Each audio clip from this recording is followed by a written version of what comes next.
আসসালামু আলাইকুম।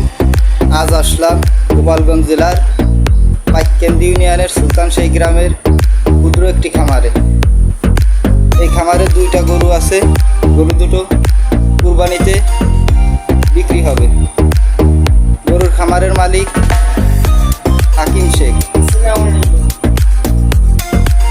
আপনার গরু দুটা কত হলে বিক্রি করতে চান?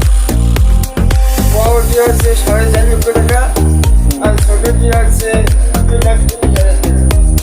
আনুমানিক কি পরিমাণ মাংস হতে পারে দুইটা গরুতে?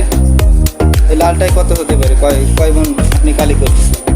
লালটা 9 মণ প্লাস। 9 মণ প্লাস। আর এই কালোটা ছোটো যেটা?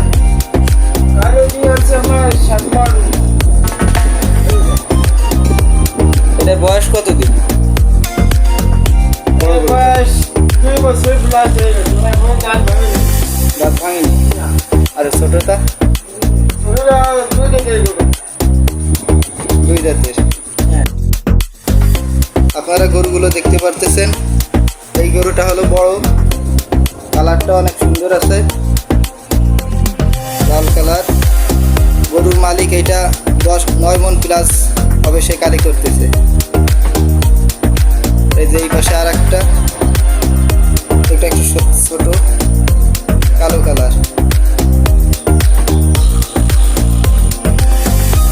আপনারা যদি কেউ কুরবানি উপলক্ষে গরু কিনতে আগ্রহী হয় তাহলে ভিডিওর উপরে নাম্বার দেওয়া আছে, আপনারা ওই নাম্বারে যোগাযোগ করবেন গরুর মালিক হাকিম শেখের সাথে।